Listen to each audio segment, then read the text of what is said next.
नमस्कार, मैं हूं अबुल नस्र इकबाल और देश का सवाल में आज बात जातीय आरक्षण पर मचे जातीय जनगणना पर मचे घमासान। आरएसएस के मुख्य प्रवक्ता के जातीय जनगणना के पक्ष में दिए गए बयान के बाद सियासत तेज हो गई। आरएसएस ने जातीय जनगणना को जरूरी बताते हुए इसके राजनीतिक हथियार के तौर पर इस्तेमाल न करने की सलाह भी दी। जातीय जनगणना पर संघ के बयान के बाद विपक्षी दल हमलावर हैं। लालू यादव ने तो यहां तक कह दिया कि इनको इतना मजबूर करेंगे कि इन्हें जातिगत जनगणना करवानी ही पड़ेगी। लालू ने आरोप लगाते हुए कहा कि ये लोग नहीं चाहते कि जातीय जनगणना हो। उधर कांग्रेस नेता जयराम रमेश ने कहा कि संघ के बयान के बाद क्या सरकार जातीय जनगणना करवाएगी और कांग्रेस की एक गारंटी को हाईजैक करेगी।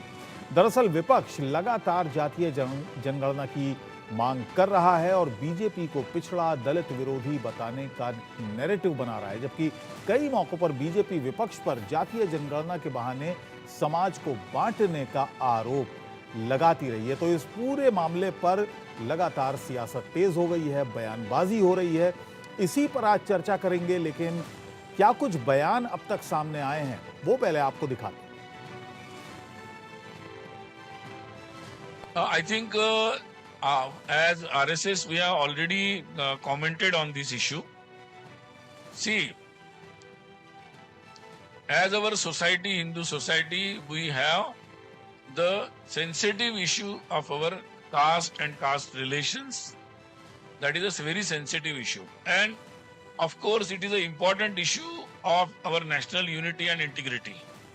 So it should be dealt very seriously, not just on the basis of electioning or election practices or politics. So I think as RSS think, yes, definitely for all welfare activities addressing to the particular community or caste which is lagging behind, and so which is the special attention is needed to some communities and caste. So for that, if sometime government needs the numbers, it is a very well practiced. So government needs the numbers, it takes, earlier also it has taken, so it can take it, no problem. But it should be only to address the welfare of those communities and caste. It should not be used as a political tool for electioneering. देखिए, राष्ट्रीय जनता दल के राष्ट्रीय अध्यक्ष श्री लालू प्रसाद जी ने, चूँकि जातीय जनगणना एक हकीकत है और उसको कराने से आप जिसकी जितनी संख्या उसकी उतनी हिस्सेदारी भी तय कर सकते हैं, उसके लिए योजना तैयार कर सकते हैं, उसको राष्ट्र की मुख्य धारा में कैसे शामिल किया जाए इसके लिए योजना आकार बना करके उनके साथ न्याय कर सकते हैं।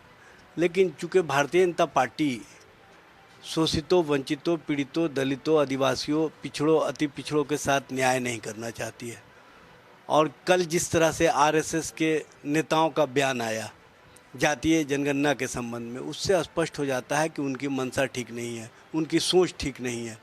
इसीलिए लालू प्रसाद जी ने स्पष्टता कहा कि किसी भी स्थिति और परिस्थिति में चाहे उनको उठक बैठक करना पड़े, चाहे कान पकड़ना पड़े, चाहे अन्य कार्य करने पड़े, करके भी वो किसी भी स्थिति परिस्थिति में जातीय जनगणना कराने के लिए मजबूर होंगे। आप पहले उनसे पूछिए ना, जो उनका कान ईडी या सीबीआई पकड़े हुए है, उनका तो गर्दन पकड़े हुए है ईडी और सीबीआई, उससे कब छुड़ाएंगे? अपना गर्दन ही ना पहले पूछिए। और अपने तो अपने बेटा का भी गर्दन और कान दोनों पकड़वा दिए सीबीआई ईडी से, उससे कैसे निकलेंगे पहले ये उनसे पूछिए।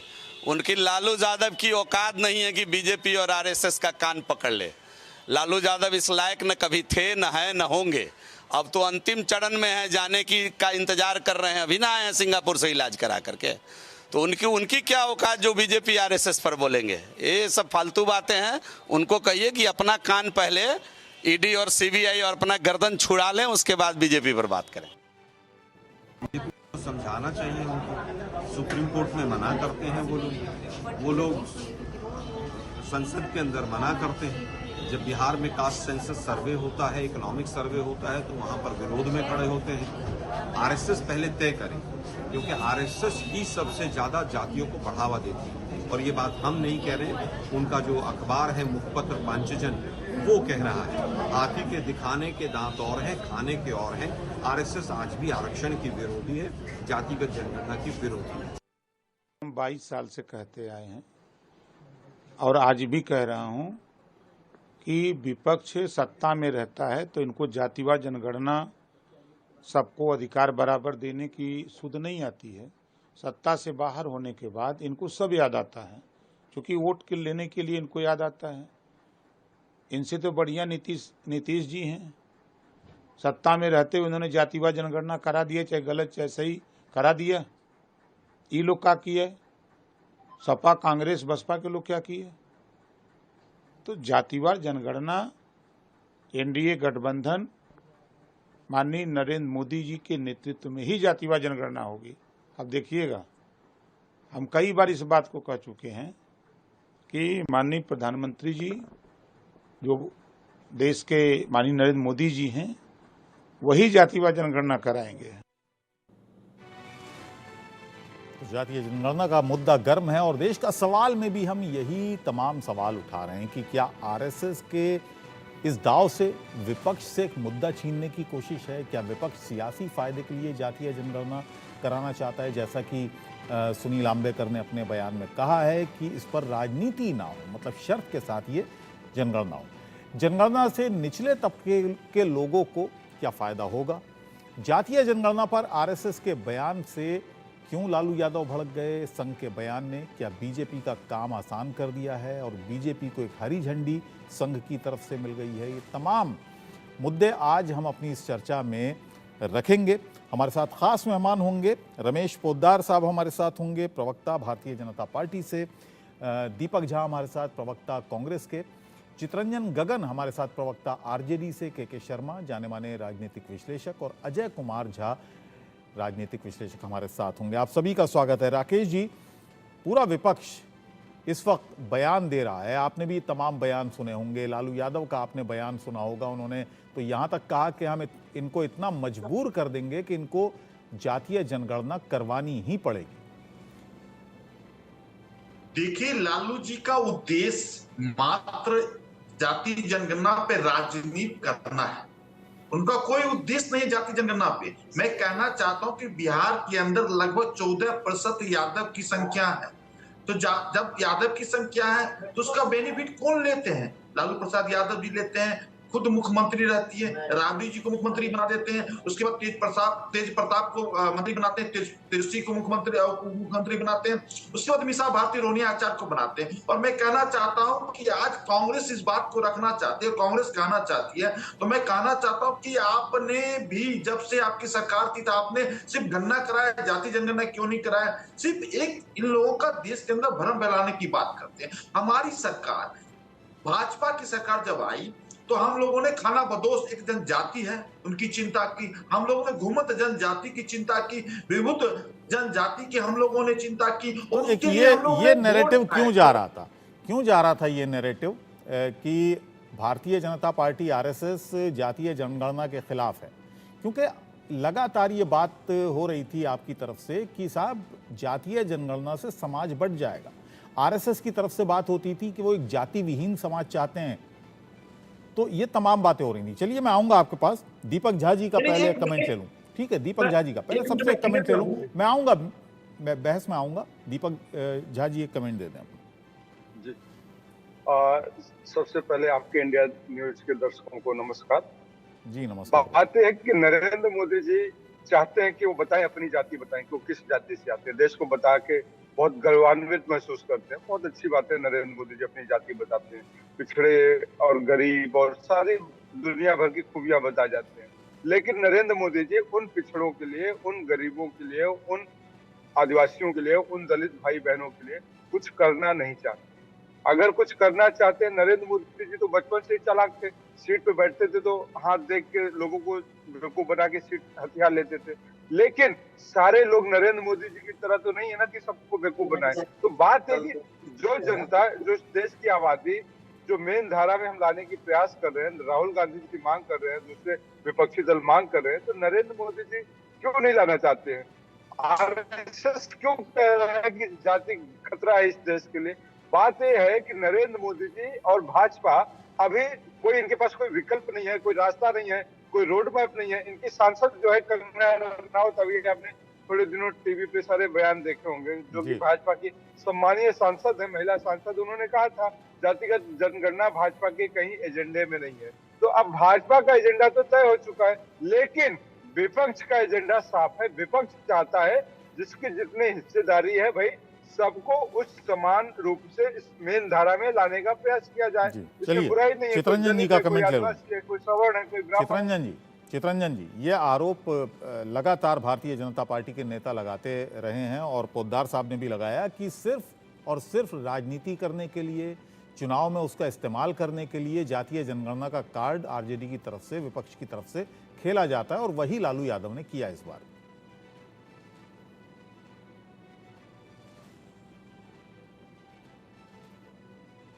चितरंजन जी, मेरी आवाज मिल रही है आप? हाँ, आवाज मिल रही है। जी, मेरा सवाल था, जो बात पोद्दार साहब ने की है कि सिर्फ राजनीति करने के लिए ये मुद्दा उठाते हैं जातीय जनगणना से, वरना कोई खास लगाव नहीं है लालू यादव को आरजेडी को। तो सवाल है कि भाजपा के प्रवक्ता और बोलेंगे क्या, उनके पास बोलने के लिए है। सच्चाई क्या है आप बता दीजिए। नहीं, सुन लीजिए। एक पहला सवाल यह है कि कोई राजनेता अगर कुछ बोलता है तो राजनीति कर, राजनीति करना माने क्या है, यह जो है सो कहाँ से शब्द लिया? राजनीति करना, जनता का सवाल उठाना राजनीति करना है। राजनीति, राजनेता अगर राजनीति में है तो राजनीति तो होगी ही ना जी। लेकिन राजनीति किस सवाल पर? राजनीति किसी को लड़ाने के लिए राजनीति हो रही है, या कि समाज के जो सबसे अंतिम पायदान के लोग हैं, जो अब तक कितने आज़ादी की दिनों के बाद आज भी जो है सो विकास की मुख्य धारा से वंचित रहे हैं, उनके लिए राजनीति हो रही है। अब इन लोग का तो दिमाग उल्टा है। अब सुन लीजिए। अब सवाल है कि अभी आरएसएस की चर्चा आपने किया कि हाँ आरएसएस के ऐसे ऐसे प्रवक्ता वैसे बोले हैं। अब देखिए, आरएसएस हो या भाजपा हो, ये लोगों का दोहरा चरित्र रहा है। जब इन लोगों ने देख लिया है कि हाँ साहब, अब जनता सड़क पर उतर चुकी है जातीय जनगणना राष्ट्रीय स्तर पर करवाने के लिए, तो अब जो है सो केवल इसको जो है सो डाइवर्ट करने के लिए आरएसएस ने ऐसा बयान दिया। अगर आरएसएस बयान ईमानदारी से है तो फिर क्यों नहीं केंद्र सरकार पूरे राष्ट्रीय स्तर पर जातीय जनगणना करवा रही है? और यह कोई पहली बार या जनता को भ्रमित करने के लिए आरएसएस ने बयान नहीं दिया है।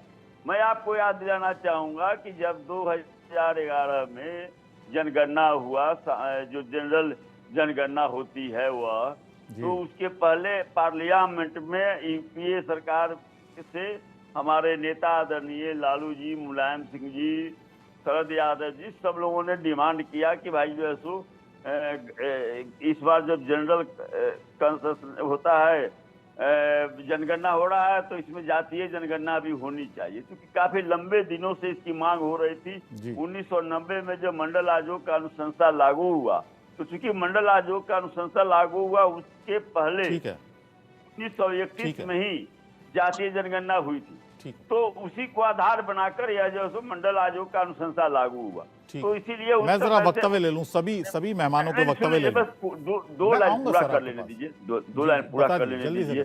हाँ, तो जो है सो उस समय से डिमांड हो रही थी। अब उसके बाद जो है सो जातीय जनगणना हुआ, और जब जातीय जनगणना का फाइनल रिपोर्ट आया तो भाजपा आ गई सत्ता में। उस समय गृह मंत्री थे राजनाथ सिंह, उन्होंने कहा कि अब अगली बार जब जनगणना होगी उसमें जातीय जनगणना होगी। वित्त मंत्री थे अरुण जेटली, उन्होंने कहा पार्लियामेंट में कि अगली बार जब जनगणना होगी तो जातीय जनगणना होगी। 2021 में ड्यू था जनगणना का, नहीं हुआ कोरोना के कारण, तो अब तो जो है सो होने जा रहा है। तो इसमें क्या हर्ज है करवाने के लिए? इसमें करवाइए। और अब इसका चरित्र रहा है बिहार में, जब चलिए जब एक लाइन और मैं करना चाहता हूं। मेरे साथ और भी लोग बिहार से सर्वदलीय डेलीगेशन गया, माननीय प्रधानमंत्री से मिला जातीय जनगणना कराने के लिए, उन्होंने सीधे तौर पर रिफ्यूज कर दिया। ठीक है, और चलिए उसके बाद जब बिहार में जनगणना हुई अजय जी, तो भाजपा इसके खिलाफ में खड़ा होने का काम किया। ठीक है, सुप्रीम कोर्ट में उसके वकील खड़ा होकर जातीय जनगणना का विरोध करने का काम किया। ठीक है, राकेश जी मैं आऊँगा आपके पास। पहले मेरे साथ दो खास मेहमान और हैं, के शर्मा जी हैं और अजय कुमार झा हमारे साथ हैं। के शर्मा जी, क्या आपको लगता है कि इस मामले में बीजेपी आरएसएस अब यू टर्न लेने के मूड में है, क्योंकि जातीय विहीन समाज की बात आरएसएस की तरफ से आती थी, और जब जब भारतीय जनता पार्टी से ये सवाल किया जाता था तो भारतीय जनता पार्टी कहती थी कि इससे समाज बढ़ जाएगा, और अब तैयार है। देखिए, ऐसा है कि पहले कोशिश किया गया था कि धर्म की राजनीति, जैसे आपने देवघर नेशनल डेमोग्राफी का आपने देखा होगा, जिस तरह से भाजपा के बहुत नेता, बड़े बड़े नेता डेमोग्राफी की बात कर रहे हैं, कि कहीं ना कहीं क्या था कि जब धर्म की राजनीति जब तक चल रही थी, अब धर्म की राजनीति खत्म हो गई, इस पे हावी हो गया जातीय समीकरण। अब जातीय समीकरण खत्म करने के लिए डेमोग्राफी को कोशिश किया गया, लेकिन जातीय समीकरण एक कैंसर की तरह है जो हर देश के हर राज्यों में फैला हुआ है और हर इंसान के अंदर फैल चुका है। अब इस कैंसर का इलाज तो पॉसिबल नहीं लग रहा है, लेकिन हर पार्टियां देख रही है कि कहीं ना कहीं चलो अब इलाज नहीं कर सकते तो कम से कम इसी कैंसर से इसकी फायदा की जाए। अब देखिए, हमारे देश में आपको भी पता है कि जातीय जनगणना जो है वो देश के विकास के लिए बहुत जरूरी है, बट बहुत सारी पॉलिटिकल पार्टियां हैं जो इसका जो बेनिफिट लेना चाहती है। अब जिस जातीय जनगणना में कहा जाता है कि जो कमजोर वर्ग, जो पिछड़े वर्गों को ज्यादा से ज्यादा अवसर दिया जाएगा, लेकिन आपने देखा होगा चाहे वो यूपी में मुलायम सरकार की पार्टी हो, उन्होंने ज्यादातर अपने परिवार की ज्यादा उन्होंने तवज्जो रखा, परिवार के लोगों को दिया। ठीक है, उन्होंने बाकी पीडीए के समीकरण करने की कोशिश किया। ठीक उसी तरह बिहार में लालू यादव की पार्टी ज्यादा से ज्यादा अपने यदि बच्चों को उन्होंने आगे बढ़ाने की कोशिश किया, परिवार को बढ़ाने की कोशिश किया, लेकिन यदि लालू यादव इस चीज को मांग रहे हैं तो इसका फायदा कहीं ना कहीं दलित और जो कमजोर वर्ग, ऐसा नहीं है कि फॉरवर्ड में ब्राह्मण जो है गरीब नहीं है, ब्राह्मण भी गरीब है, तो इसको तो उसका भी कह रहे हैं, उसकी भी गणना की जाए, उसकी भी जनगणना की जाए, और साथ साथ उसमें क्रीमी लेयर और नॉन क्रीमी लेयर का भी। अजय जी आप क्या मानते हैं? अजय जी आप क्या मानते हैं? मुझे तो लग रहा है कि जिस तरह से अब बातें चल रही हैं और बढ़ने लगी हैं, जातीय जनगणना को लेकर के एक कंसेंसस जा रहा है। और जहां तक भाजपा का सवाल है, अभी तक एक स्टेटमेंट अगर कोई इसे कोट करके बता दे कि भाजपा की ओर से मैंने नहीं देखा है कि उन्होंने इसका विरोध किया है। अभी बिहार में भी जो हुआ था, जो नीतीश कुमार जी ने करवाया, और उसमें जो सर्वदलीय बैठक उन्होंने की, उसमें भाजपा का भी उसमें उसकी भागीदारी थी, तो भाजपा उसका विरोध करती रही है। यह तो कहीं नेशनल पर्सपेक्टिव में आया नहीं है, एक बनाया जा रहा है माहौल, तो वो बन रहा है, और जिसे भाजपा ठीक से डिफेंड भी नहीं कर पा रही है। ये भाजपा की अपनी कमजोरी है, तो वहाँ एक बात वो है। और यही एक महत्वपूर्ण मुद्दा है, यही एक महत्वपूर्ण बात है कि अभी भाजपा भी इस पर किसी तरह के कोई पत्ते खोलना नहीं चाहती, और वो बिल्कुल आगे ही आगे है। बल्कि अब जब संघ की ओर से भी इस बात को मान ही लिया गया है कि ये जिन कारणों से, विकास के वजह से जहां जहां इसकी जरूरत पड़ेगी उसे दूर किया जाना चाहिए, और पहले भी किया गया है। बिल्कुल सही बात है कि वह पहले भी किया गया है, खुद हर एक राज्य में किया गया है। मैं उसमें शरीक रहा हूँ, उस तरह के सेंसस के पार्ट में मैंने देखा है कि कई बार वो मुझे भी उसका मौका मिला है उसमें पार्टिसिपेट करने का। तो ये इस तरह के कई दूसरी एजेंसियां भी हैं, डिपार्टमेंट वाइज भी किया जाता है, हेल्थ के डिपार्टमेंट की ओर से किया जाता है, अलग अलग डिपार्टमेंट की ओर से किया जाता है कि सोशल स्टेटस क्या है, किस स्थिति में क्या है। और इनफैक्ट कांग्रेस के जमाने से शुरू से ही और आज भी वो कास्ट रिलेटेड भी प्रोग्राम्स चलते रहे हैं, जो शेड्यूल कास्ट शेड्यूल ट्राइब के लिए, या जो पिछड़े लोग हैं उसमें भी खास तरह के लोगों के। ठीक है राकेश जी, अब आप बताइए, जो कि दीपक जी ने भी सवाल उठाया है। उन्होंने कहा कि अभी तक कोई स्टैंड क्लियर नहीं है बीजेपी की तरफ से। हालांकि आरएसएस ने तो कह दिया है और शर्तों के साथ कहा है कि साहब इसका राजनीति में उपयोग ना हो, जिसका जवाब भी कांग्रेस पार्टी के जयराम रमेश की तरफ से आया कि साहब आरएसएस कौन होती है, कमजोर वर्गों का ध्यान रखा जाए, इसलिए रखा जाए कि उसका लाभ हो, इसलिए जाति जनगणना इंपॉर्टेंट नहीं होना चाहिए कि आप उसका पॉलिटिकल माइलेज लिए और उससे आपस में हमारे जातियों में बंटवारा करें, क्योंकि जात से यदि हम बढ़ते हैं तो देश का विकास जो है कहीं ना कहीं अबुल जी बहुत नष्ट हो जाता है। विकसित देश की कल्पना तभी हो सकती है जब हम जातीय जनगणना जनता के फायदा के लिए करें। पहले तो मैं ये जानना चाहूंगा कि भारतीय जनता पार्टी में इसमें एक राय बनी है कि अब जातीय जनगणना करवानी है, और क्योंकि कांग्रेस और जो विपक्ष है वो तो इससे भी 2 हाथ आगे है, वो तो कह रहा है 50% की जो आरक्षण की सीमा है हम उसको भी खत्म कर देंगे। इस पर क्या कहना है? देखिए, मैं स्पष्ट रूप से कहना एक चाहता हूँ, मिनट। देश की प्रधानमंत्री राकेश जी को बोलने प्रधानमंत्री जब सर्वदलीय बैठक बुलाई थी तो उन्होंने स्पष्ट रूप से कहा था कि जितने भी मुख्यमंत्री थे उन्होंने कहा कि आप अपने प्रदेश में जाति जनगणना करा लीजिए, उसमें कोई भारत सरकार का रोल नहीं होगा, भारत सरकार कभी पीछे नहीं हटेगी। मैं कहना चाहता हूँ, राष्ट्रीय एकता और अखंडता के लिए जाति जनगणना होनी चाहिए। अंतिम पंक्ति में जो लोग बैठे हैं उनको मिलना चाहिए लाभ, लेकिन इसमें दृष्टिकोण जो लालू प्रसाद यादव जी की दृष्टि है देखने की, वो दृष्टि से उनको नहीं देखना चाहिए। मैं कहना चाहता हूं कि देश आजाद हुए आज लगभग 75-76 साल हो गए।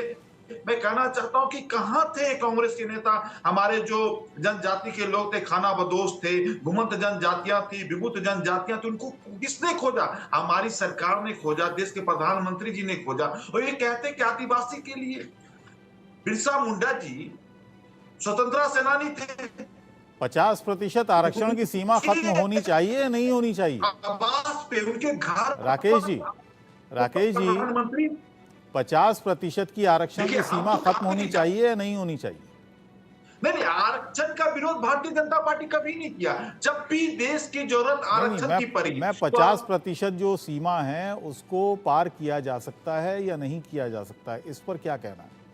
देखिए, आरक्षण और धर्म के हिसाब से अपने देश में आरक्षण नहीं है, तो धर्म के हिसाब से हमें बात नहीं करनी चाहिए। जो अपना संविधान है, उस संविधान से हमारा देश आगे बढ़ेगा। 10% शोधों को आरक्षण किसने दिया? भारतीय जनता पार्टी 2019 में दी। तो जब भी देश की जरूरत आरक्षण की पड़ेगी, जाति जनगणना की पड़ेगी, हम लोग सपोर्ट करते हैं। चाहे क्रीमी लेयर की बात करें, हम क्रीमी लेयर पर भी बात करना चाहते हैं, चाहे हमारे आरक्षण पे बात करना चाहते हैं, सभी में हमारा स्टैंड भारतीय जनता पार्टी का क्लियर है। हम समाज के साथ है, समाज की बात करते हैं, हम कोई समीकरण से ही बात नहीं करते। हमने सबका साथ चाहिए, देश का सबका विकास। मेरा तो सीधा सा सवाल था, क्या ये राजनीतिक सवाल है?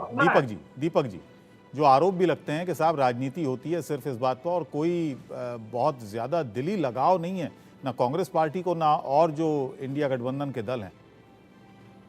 देखिए, राजनीति होती है, राजनीति से तो सरकारें बनती है ना। अगर राजनीति ना हो, अगर यहाँ पे सारे साधु महात्मा आ जाएंगे तो फिर तो योगी आदित्यनाथ की तरह बयानबाजी करने लगेंगे, एक नहीं रहोगे तो कटेंगे, कटेंगे नहीं तो बटेंगे। इस तरह का जो कटने और बटने का बयान इस तरह की क्या आने लगते हैं, ये क्या दिखाते हैं इनका? ये क्या मानसिकता है? इकट्ठा ही करना चाह रहे हैं ना, जातियों को बताना चाह रहे हैं ना। तो भैया इकट्ठा करना चाह रहे तो आप बताइए ना, किसकी कितनी हिस्सेदारी, किसकी कितनी संख्या है। संख्या तो आपको बताना पड़ेगा। नीतीश कुमार जी बिहार में तो बताते हैं कि किस जाति के कितने लोग हैं, परसेंटेज बता देते हैं, किस धर्म के कितने लोग हैं, ब्राह्मण, बनिया, क्षत्रिय, कौन क्या है, सब बता देते हैं। लेकिन जब देश की बात आती है तो वहां पे चुप हो जाते हैं, दही जम जाते हैं इनके मुंह में। ये दोहरा चरित्र इसलिए होता है क्योंकि ये सारे के सारे लोग सत्ता की चाशनी में डूबे हुए हैं। सत्ता में मलाई खा रहे हैं, यहाँ पे भाजपा के प्रवक्ता ज्ञान की बातें दे रहे हैं। हम समाज के साथ हैं, लेकिन समाज के लिए कुछ करने वाले नहीं है। बात यह है कि आज 10 साल हो गए हैं पूरे इनको सत्ता में बैठे हुए। सत्ता में जो वंचित वर्ग है वो क्यों आज वंचित है, क्यों वो अभी असहज महसूस कर रहा है? और रही बात कांग्रेस की, तो कांग्रेस ने तो वो काम किए इस देश के लिए कि देश आज कांग्रेस से ही जाना जाता है दुनिया में। अगर आज भारत का डंका बज रहा है तो नरेंद्र मोदी जी के उससे नहीं बज रहा है। नरेंद्र मोदी जी, इन्होंने तो बिरसा मुंडा जी का नाम लिया। बिरसा मुंडा का कब जन्म हुआ था नरेंद्र मोदी को तो ये भी नहीं पता है। तो जब देश के प्रधानमंत्री को बिरसा मुंडा जी के जन्म शताब्दी और नहीं पता है तो फिर कैसी बातें करते हैं?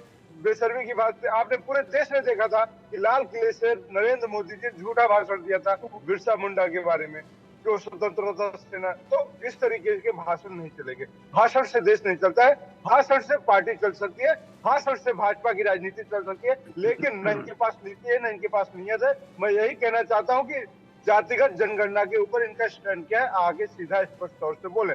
कंगना रनावत भाजपा की सांसद है, अब कोई ऐरा गैरा नत्थू खैरा नहीं है। उन्होंने कहा कि हमारा स्टैंड बिल्कुल क्लियर है, हम जातिगत जनगणना नहीं करेंगे। क्यों नहीं करेंगे भैया? आपने महिला आरक्षण भी दिया था, लेकिन वो महिला आरक्षण लागू होते होते 2040 तक आ जाएगा। तो इस तरीके से भाजपा नहीं, अब तो चुप कर दिया ना, अब तो कंगना रनावत को चुप कर दिया कि वो इस मुद्दे पर ना बोले।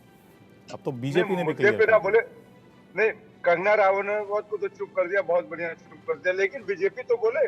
बीजेपी बताए ना भाई कि बीजेपी का स्टैंड क्या है। बीजेपी भी चुप हो गई, जनता को कह रही है। मैं इस पे स्पष्ट रूप से कहना चाहता हूँ दीपक जी के लिए थोड़ा बोलना चाहता हूँ। अबुल जी, सॉरी राकेश जी, मैं आपको डिस्टर्ब कर रहा हूँ। मतलब आप बताइए दीपक जी, आपने बताया कि जिसकी जितनी संख्या उसकी भागीदारी हो, तो जिसकी ज्यादा संख्या है यानी वो आगे तरक्की कर चुका है, तो जो कम संख्या वाले का उसकी भागीदारी तो कम हो जाएगी, तो वो फिर कैसे आगे बढ़ेगा? बाबा भीमराव अम्बेडकर का जो सपना था कि जो पिछले तबके और पिछले जो सबसे कमजोर वर्गों को आगे लाना है, तो जनरेशन तो उनको जरूरत है जिसकी जो वर्ग ज्यादा पीछे है, जो माइनॉरिटी में है, जो मुसलमान है, उनको भी जरूरत है। तो आप यदि कह रहे हैं जितनी संख्या यदि ज्यादा है और वो ऑलरेडी तरक्की कर चुके हैं, तो फिर हमको लगता है वो क्रीमी लेयर की बात है, वो क्रीमी लेयर की बात है, हम उस पर अभी क्रीमी लेयर भी है, साथ में कुछ जातियां जो है वो काफी ज्यादा, अब तो यादव तो काफी आगे बढ़ गए। देखिए डिबेट को डिटेल कर दिया इन्होंने। इनका सवाल बिल्कुल गलत है। आरक्षण होना अलग बात है, जातिगत जनगणना दोनों अलग बात है। दोनों तो दूसरे का पूरक है, both on two sides of the one coin।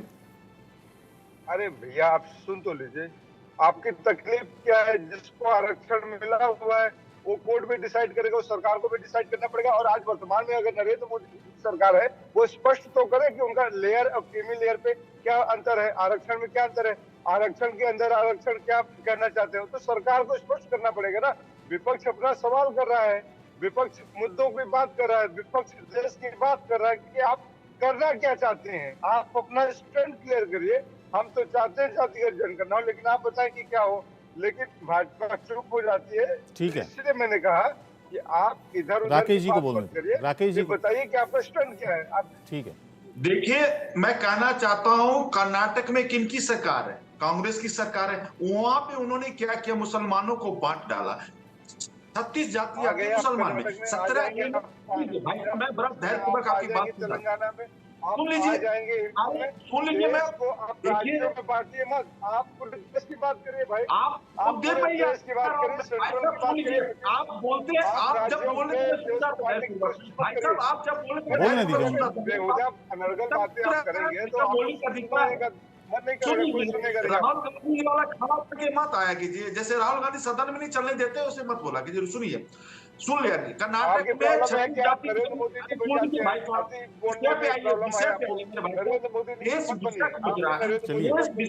Deepak ji बोलने दीजिए, राकेश जी को बोलने दीजिए, उसके बाद फिर आप जवाब दें। बताइए दीपक जी। मैं कहना चाहता हूं आपके चैनल के माध्यम से, मैं कहना चाहता हूं कि कर्नाटक में 36 जाति मुसलमानों की आती है। इन्होंने क्या किया? 17A में मुसलमानों को 17 जाति को लाया एक कैटेगरी में, जिनको कोई आरक्षण का लाभ नहीं मिलता, उनको आरक्षण मिला तो इनको रोकने का काम किया। 19 जाति को सिर्फ आरक्षण दे रहे हैं। ये हमारे को आरक्षण पे बात करना चाहते हैं। और देश के प्रधानमंत्री ने 15 अगस्त को लाल किला से उन्होंने स्पष्ट रूप से कहा था कि हमारा देश धर्मनिरपेक्ष देश है, तो हम सबको साथ ले जाने की बात करते हैं। और भाजपा ने कंगना रनौत के बयान पर प्रेस कॉन्फ्रेंस करके कहा कि उनका व्यक्तिगत बयान है, भाजपा का बयान नहीं है। तो हम कहना चाहते हैं धर्मनिरपेक्षता की परिभाषा सर सबकी अपनी अपनी अलग अलग हो रही है। जब CA आता है और सवाल उठता है कि भारत एक धर्मनिरपेक्ष देश है और CA NRC इस तरह की जो कानून है वो असंवैधानिक हैं, तो उस वक्त कहा गया कि ये तो साहब इससे धर्मनिरपेक्षता पर कोई असर नहीं पड़ेगा। आरक्षण की जब बात आ रही है तो आप कह रहे हैं कि धर्मनिरपेक्ष देश है और यहाँ पर इस तरह का आरक्षण धर्म के आधार पर नहीं होना चाहिए। ये कैसी परिभाषा है धर्मनिरपेक्षता की? नहीं, धर्म के हिसाब से बाबा साहब अम्बेडकर जी ने आरक्षण नहीं दिया। हम कहना जाति के आधार पर तो किया ना, जाति के आधार पर तो किया।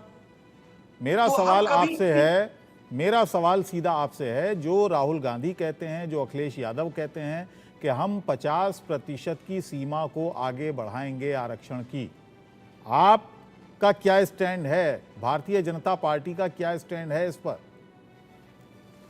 देखिए, राहुल गांधी जी चाहे अखिलेश यादव जी बोल रहे हैं कि 50% की सीमा आगे बढ़ाएंगे, तो सुप्रीम कोर्ट बार बार जाती है तो सुप्रीम कोर्ट खारिज क्यों कर देती है? तो हमारा जो संविधान देश का बना, उस संविधान से देश चलेगा।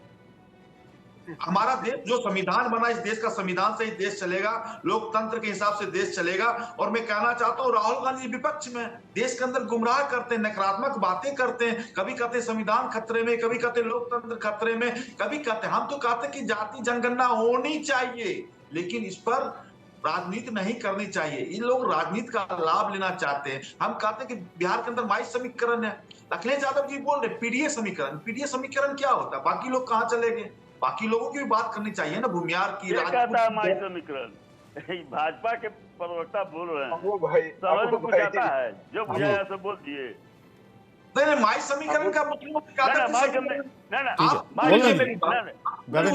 गगन जी को बोलने दीजिए। सुन क्या ले? सबका मन में ऐसा बोल दिए। विश्वास लेना है, तभी हमारा देश विकसित होगा। राष्ट्र को एकत्रित करने की बात चितरंजन जी, चितरंजन जी को अपनी बात, आप चलिए आपकी बात का जवाब देना चाहते हैं। नहीं बना रहे जातियों का। राकेश जी, आपकी हम बात का जाति जवाब देना समीकरण नहीं बना रहे। चितरंजन जी। हम समीकरण बना रहे हैं, सबका साथ देना है।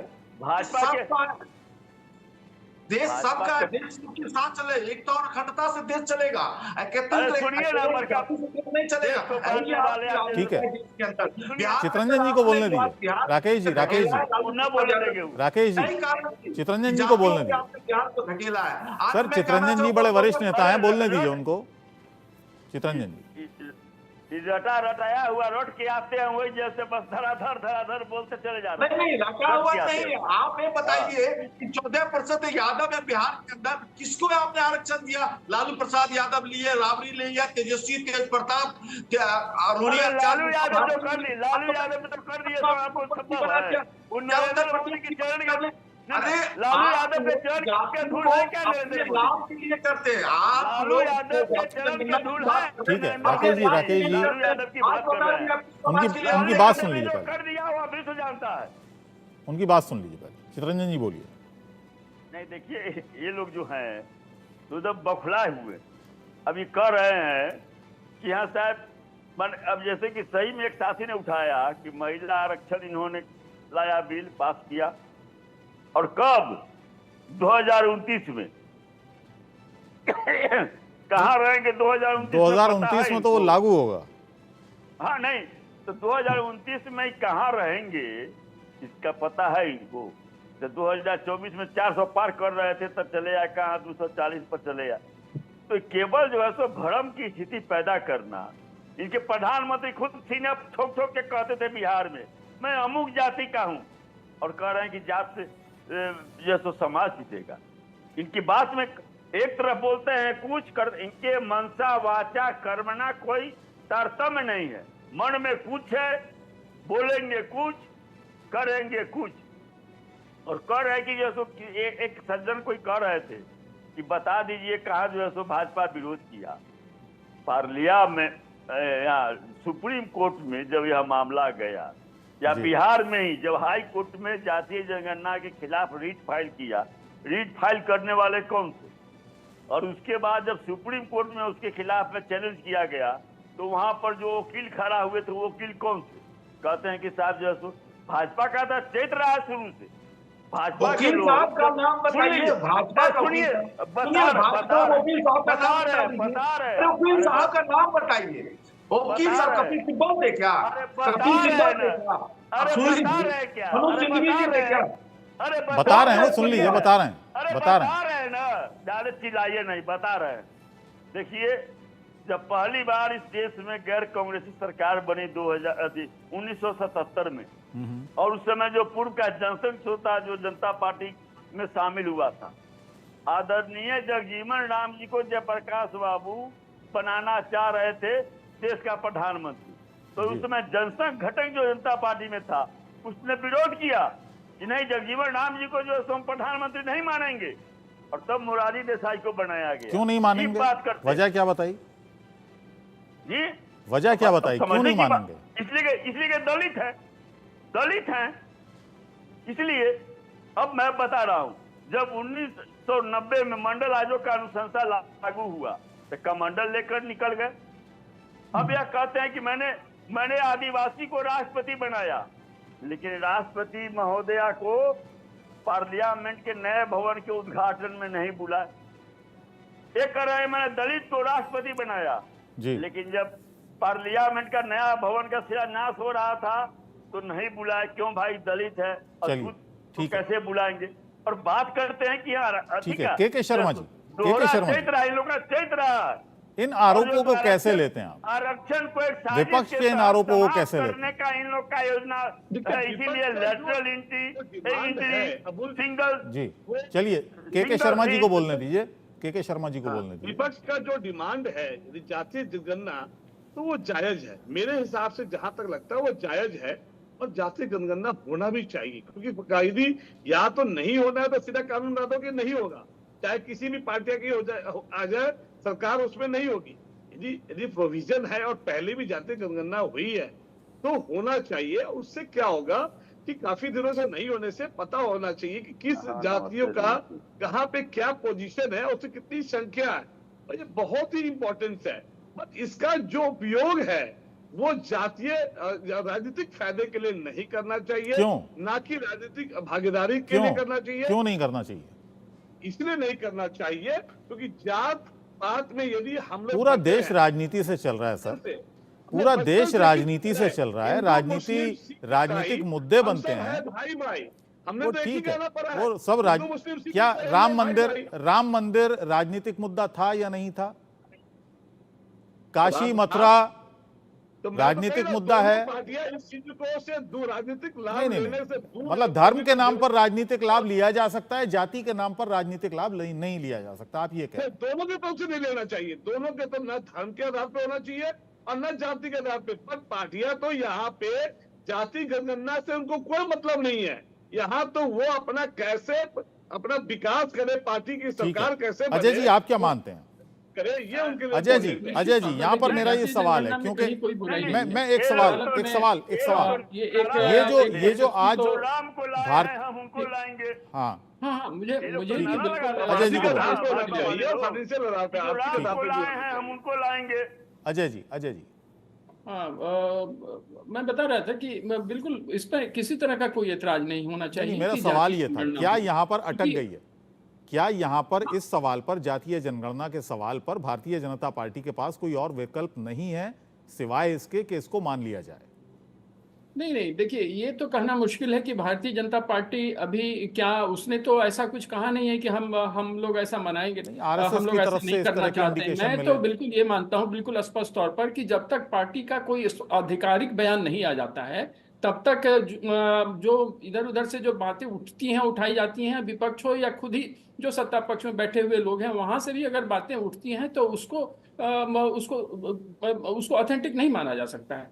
हाँ, अगर ऑथेंटिक तरीके से, जैसे अभी विपक्ष ऑथेंटिक तरीके से उसके बड़े बड़े नेता जिस तरह से कह रहे हैं, उससे यह तो साफ जाहिर है कि अब वो लोग ये बिल्कुल इस बात पर अडिग हैं कि वो होना चाहिए। तो ये बयान इस तरह से भाजपा की ओर से भी आना चाहिए कि वो क्या करना चाहते हैं। अभी तक आया नहीं है, और मुझे लग रहा है कि इस पर जल्दी उनका स्टैंड क्लियर होगा, और होना भी चाहिए। जहां तक मेरा सवाल है, मैं अगर इस पर अपना व्यक्त करूं अपनी बात, तो बिल्कुल साफ हूं कि जातीय जनगणना जरूर हो जाना चाहिए, क्योंकि ये मामला once and for all settle हो जाना चाहिए कि जितने अगर देखिए, चूंकि लेकिन विपक्ष के लिए सिर्फ जातीय जनगणना का ही सवाल नहीं है। यहाँ तक तो चलिए सही है जातीय जनगणना, लेकिन विपक्ष तो इससे भी आगे है।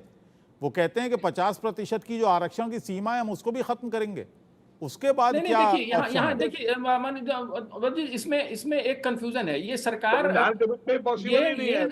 ये माननीय सुप्रीम कोर्ट के स्तर पर यह निर्णय लिया गया था कि 50% का वो वहां पर लग गया था, बाइंडिंग था कि उससे आगे नहीं जा सकता, उसमें सरकार का कोई रोल नहीं है। और सुप्रीम कोर्ट को उनको उच्च प्राथमिकता है, कॉन्स्टिट्यूशन के वो रखवाले हैं, उनका जो डिसीजन होगा उसे हर एक पार्टी को मानना पड़ेगा, और मानना ही जाता है और आगे भी माना जाएगा। तो ये वहां से शामिल कर लिया जाएगा। अभी भी अगर क्रीमी लेयर की जो बात अभी उठी है तो सुप्रीम कोर्ट के स्तर से उठी थी, तो और उस पर अब वो तो एक तरह से मुझे लगता था कि वो एक वैलिड डिसीजन था, लेकिन अब वहां पर उस तरह की सहमति अभी नहीं बन पाई है। तो लेकिन यहाँ पर अगर जातीय जनगणना के आधार पर यह साबित होता है कि जो पिछड़े वर्ग हैं उनकी संख्या बहुत ही ज्यादा है, तो निश्चित तौर पर वो रिजर्वेशन का जो कोटा है वो सरकार के स्तर से जरूर बढ़ेगा, मुझे तो ऐसा ही लगता है। अब फिर आगे जाकर के क्या होगा वो कहना मुश्किल है, क्योंकि सभी ऑर्गेनाइजेशंस जो हैं, सभी जैसे न्यायालय भी है, बाकी है, सभी के इसमें देखेंगे, चीज़ों को देखेंगे, उसकी कॉन्स्टिट्यूशनैलिटी को देखेंगे, बहुत सारी चीज़ें हैं, तो उस पर वो तो आगे की स्थिति बनेगी। लेकिन हाँ, अगर ऐसा कुछ होता है तो ये लोग मिलकर के तय करेंगे, और तय करना ही चाहिए, पार्लियामेंट में इसे तय जरूर किया जाना चाहिए कि अब दीपक जी, आप क्या मानते हैं?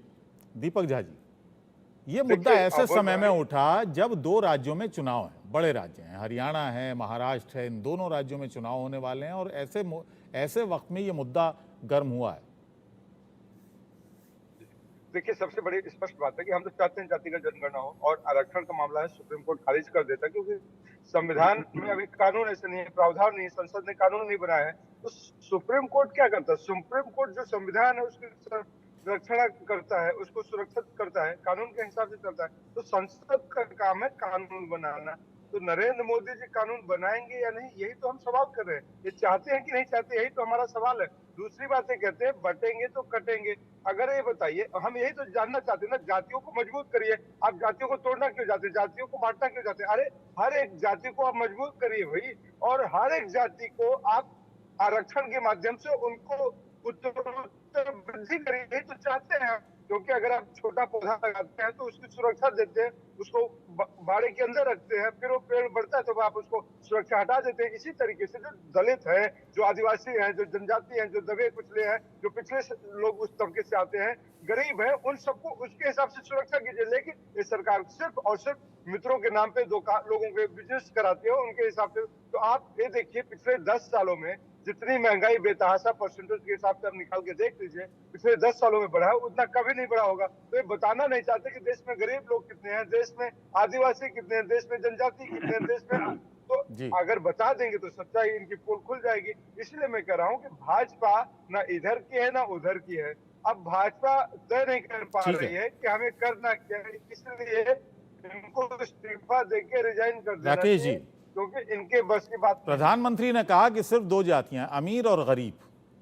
बार बार पूरे इलेक्शन में 2024 के चुनाव में हमने देखा, आम चुनाव में, कि प्रधानमंत्री ने कई जगह कहा कि सिर्फ दो जातियां, अमीर या गरीब। नहीं, अब ये जो फैसला हो रहा है, ये क्या? देश के प्रधानमंत्री ने अपने भाषणों में स्पष्ट रूप से कहा कि देश के अंदर 4 जातियां हैं, एक महिला है, एक युवा है, एक गरीब और किसान। ये देश के अंदर 4 जातियों की बात की, यानी मतलब किसान मतलब सभी लोग आगे, गरीब मतलब सभी लोग आगे, युवा मतलब सभी लोग आगे। तो हम लोग हमेशा कहते हैं कि समाज को जोड़ने की बात की, हम कभी बांटने की बात नहीं। देश के एकता और अखंडता के लिए हम लोगों को एकत्रित होना चाहिए। और हमारे जो बता रहे थे आरक्षण की बड़े बड़े भाषण दे रहे थे, राष्ट्रीय जनता दल को मैं कहना चाहता हूं कि जब भी मंडल कमीशन की आपने बात की, उस समय में 89 सांसद हमारे थे, हम लोगों ने समर्थन दिया। यही राजीव गांधी था, लोकसभा के अंदर सत्र नहीं चलने दिया, सत्र में लोकसभा सत्र नहीं चलने दिया। और मैं कहना राजीव गांधी था नहीं, 1931 से लेकर देखिए, थोड़ी देखिए राकेश जी, राकेश जी, सुनता हूँ 1931 से 1947 से लेकर 2011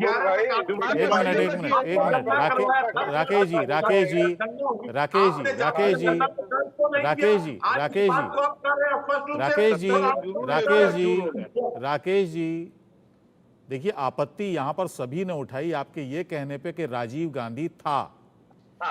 गुस्से में, उत्तेजना में इतना नहीं होना चाहिए कि आदमी दूसरे के लिए सम्मान खो दे, है ना? वो दिवंगत है, वो भी दिवंगत है, हमारे प्रधानमंत्री। वो दिवंगत, ठीक है, वो दिवंगत है। मैं आ रहा हूँ, मैं कह रहा हूँ कि हमारे स्वर्गीय प्रधानमंत्री थे। सॉरी बोलिए पहले, आप पहले सॉरी बोलिए कि हमसे गलती हो गया, इसलिए वक्तव्य हो गया।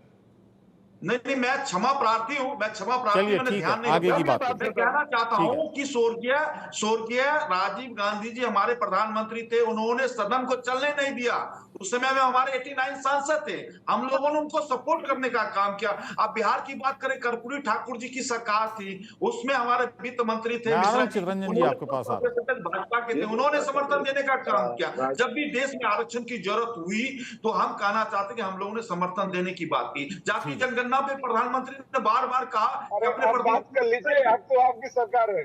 अबुल भाई इनसे कहिए कि 1999, 1989 की बात करेंगे। अरे मत करिए, इतिहास में मत जाइए। आप 1947 में भागते हैं, नेहरू पे जाते हैं, गांधी पे जाते हैं। अब वर्तमान में रुकिए 10 साल। मैं ये नहीं कहूंगा कि नरेंद्र मोदी प्रधानमंत्री था, मैं कहूंगा नरेंद्र मोदी जी प्रधानमंत्री हैं और अभी भी हैं। तो अब आप वर्तमान की बात करिए। अब तो आप बिना किसी से पूछे बिल पास कर सकते हैं, कानून पास कर सकते हैं। अब क्यों हाथ कंगन को आरसी क्या और पढ़े लिखे को फारसी क्या। तो अब फारसी मत पढ़ाइए देश की जनता को, अब सीधे सीधे ये बताइए संसद में कानून पास कराएंगे या नहीं पास कराएंगे। ये सिंपल सी बात है, इस पे इतना तिगड़म क्यों कर रहे हैं? किसने क्या किया किसने नहीं किया, आपकी नियत क्या है, हमारी नियत क्या है, हम उस नियत की बात करना चाहते हैं। हमारी नियत है, हम चाहते हैं कि देश की आबादी, देश की जनसंख्या सबको पता चले कि किस जाति के कितने लोग हैं। और ठीक इससे है, अबुल भाई राकेश एक और बात बोलिए, जी। हम तो चाहते हैं हर जाति का व्यक्ति मजबूत हो, हर जाति में सारे लोग पढ़े लिखे हों और आगे बढ़े। ये जाति कोई अभिशाप नहीं है, जाति वरदान है हमारे देश के लिए। हम मजबूत होकर इस देश का निर्माण करना चाहते हैं। ठीक है लेकिन राकेश जी, आऊंगा आपके भाजपा पास। एक बरगला के चितरंजन जी देश से भी को सवाल ले तोड़ना लूं, पर चाहती है, दोनों कमजोर सवाल करना आपसे। चाहती है। ठीक है, चितरंजन जी कुछ कहना चाह रहे थे, वो भी सवाल ले लेता हूँ, उसके बाद फिर आपके पास। हाँ। चितरंजन, अभी भाजपा के साथ ही कर रहे थे सबका साथ सबका विकास। अभी इनके जो है महाराष्ट्र के एक एमएलए का भाषण काफी वायरल हो रहा है। क्या वे कर रहे हैं जो है सो सुने नहीं। कर्पूरी जी का, आदरणीय जननायक कर्पूरी ठाकुर जी का इन्होंने नाम लिया कि जो है सो भाजपा का समर्थन था, भाजपा के समर्थन से सरकार चल रही थी, कैलाशपति मिश्रा जी वित्त मंत्री थे। बिल्कुल सही कर रहे हैं, लेकिन जब कर्पूरी जी ने आरक्षण लागू किया तो कर्पूरी जी के सरकार को अपदस्थ कर दिया गया। यही भाजपा के लोग, यही जो उस समय जनसंघ घटक के लोग थे, जनता पार्टी, इन लोगों ने उस सरकार को अपदस्थ कर दिया। इसलिए कर्पूरी जी ने इस बिहार में आरक्षण लागू किया और यह कह रहे हैं कि यहाँ चलिए पुरानी बातें उनको कुरेदने से कोई फायदा नहीं। बीपी सिंह की सरकार से इन्होंने समर्थन वापस लिया था, और न केवल समर्थन वापस लिया था बल्कि कमंडल यात्रा पर निकल गए थे पूरे। तो फिर वो इमरजेंसी की बात करेंगे, यदि आप पुरानी बातें करेंगे तो फिर इमरजेंसी की बात करेंगे। सुनिए ना, दूसरी हाँ, बात तो पुरानी इतनी गरे मुद्दे को उठाने की बजाय सुनिए ना, गरे मुद्दे क्या करना है या पास। अरे सुनो यार, सुनो अस्थिर रहो। सुन ही रहे हैं आप, सुन ही रहे हैं, सुन ही रहे हैं, सुन नहीं रहे हैं। चलिए के शर्मा जी, आपकी बात भी रखूंगा। चलिए बताइए। तुम बोल रहे थे, मैं डिस्टर्ब किया तुमको? अभी कह रहे हैं कि चलिए बोल लीजिए। बिहार में कह रहे हैं कि मैंने समर्थन किया। समर्थन आपने किया तो बिहार में जो 65% आरक्षण बढ़ाया गया, आरक्षण की सीमा जो बढ़ाया गया 65%, आप उसको, केंद्र में आपकी सरकार है, हम लोग का डिमांड है 9वीं अनुसूची में उसको शामिल करवा दीजिए, जिससे न्यायिक प्रक्रिया से वो मुक्त हो जाएगा। यही परिस्थिति साफ हो जाएगी। अगर आपका नियत साफ है, आप कह रहे हैं कि बिहार में जो माने जातीय जनगणना हुआ या आरक्षण का दायरा बढ़ाया गया उसमें भाजपा साथ थी, क्या अति है 9वीं अनुसूची में शामिल करवा दीजिए। जी ठीक है, चलिए ठीक है। राकेश जी, ये जो बातें हो रही हैं और पुरानी, फिर आप 99 और फिर आगे और पीछे हम चले जा रहे थे, सीधी सी बहुत सारे सवाल इस पर उठ रहे हैं। और एक सवाल यह है कि जब आरएसएस ने एक हरी झंडी दिखा दी है, और जो अभी थोड़ी देर पहले अजय जी ने एक सवाल उठाया कि अभी तक भी बीजेपी की तरफ से कोई आधिकारिक बयान नहीं आया, हालांकि आरएसएस की तरफ से कह दिया गया कि वो इसके खिलाफ नहीं है। क्या वजह है कि अभी तक कोई बयान नहीं आया है कल से?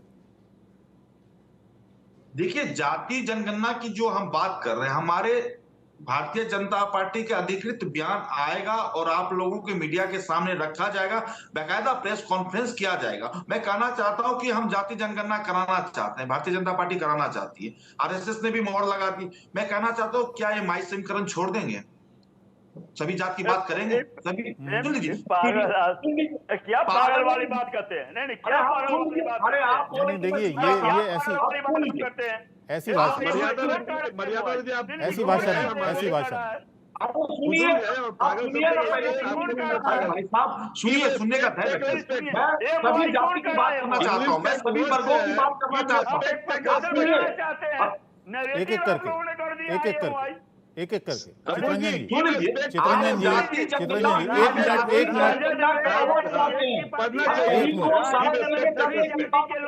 आप छोड़िएगा, पीडीएफ की बात करना छोड़िएगा, नहीं छोड़िएगा, सभी वर्गों की बात आपको करना होगा।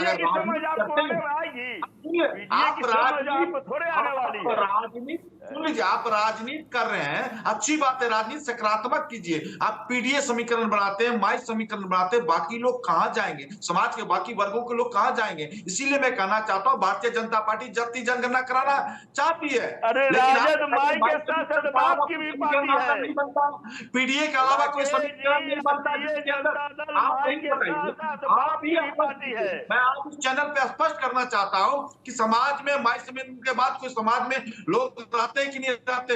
उत्तर प्रदेश में पीडीए के बाद समाज में कोई लोग रहते हैं कि नहीं रहते हैं? क्या उनकी बात आप करते हैं? नहीं करते। सिर्फ राजनीति आप लोग जाति की करके देश को बंटवारा करना चाहते हैं, देश समाज को अलग करना चाहते हैं। पीडीए से अलग होना होगा, माई समीकरण से अलग होगा। आप कीजिएगा भाई भाई को लड़ाने वाला बात आप कीजिएगा, बात करनी होगी अभी आप राजनीति कीजिए। आप राजनीति अपने स्वार्थ के लिए करते हैं, राजनीति आप अपने स्वार्थ के लिए करते हैं। राजनीति का अपने स्वार्थ के लिए नहीं किए होते तो आप ही के परिवार से 7 लोग नहीं मंत्री हो और मुख्यमंत्री बने होते। सभी की बात करते। और अखिलेश यादव जी, यादवों में 5 यादव अपने परिवार से ही बना लिए, बाकी यादव कहाँ चले गए? यही मैं कहना चाहता हूँ, राजनीति जो आप लोग करते हैं, जातियों की बात करते हैं, अपने स्वार्थ के लिए करते हैं, अपने परिवार को नहीं करते हैं। उससे आपको निकलना होगा, तभी सकारात्मक राजनीति देश के अंदर करना होगा, अपने प्रदेश के लिए करना होगा, आपको निकलना होगा। जब तक उस समीकरण से आप नहीं हो पाइएगा, अपने समाज। ये आपने अखिलेश यादव का जिक्र किया, अखिलेश यादव का भी बयान आया इसी मुद्दे पर। अखिलेश यादव का भी राकेश जी बयान आया, उन्होंने तो एक तंज भी कसा है। उन्होंने कहा कि उल्टा चोर कोतवाल को डांटे। जब जब भारतीय जनता पार्टी ये कहती है कि समाज को बांटने का काम इस जातीय जनगणना से होगा, तो बांटने वाले, समाज को बांटने वाले हमें बता रहे हैं कि समाज आखिर कैसे एक रहेगा। उल्टा चोर कोतवाल को डांटे वाली उन्होंने कहावत का भी जिक्र किया है। देखिए, भारतीय जनता पार्टी हमेशा समाज की बात करती है। आप देखिए, 10 साल से हमारी सरकार चल रही है, हमने कभी एक जाति की बात की, एक वर्ग की बात की? हम सबका साथ करते हैं। अगर हम सबका साथ लेंगे तभी हमारा राष्ट्र का निर्माण होगा, विकसित भारत बनेगा। जो भारत जो सोने की चिड़िया थी, तभी 2047 आते आते हमारा सोने की चिड़िया बनेगी। इसीलिए हम कहना चाहते हैं, हम चाहते हैं कि समाज के सभी वर्गों को आमदनी लगभग 15 लाख की आय हो। हम इस पे चिंता करते हैं, हम गरीबी नहीं सबके खाते में। अरे भैया, खाते की बात नहीं है, आय की आमदनी, हर व्यक्ति की आय की आमदनी 15 लाख रुपए हम करना चाहते हैं। हम 70 वर्ष के बुजुर्गों को चिंता करते हैं, हम बिजली फ्री देने की हम स्वास्थ्य की चिंता करते हैं, हम महिलाओं की बात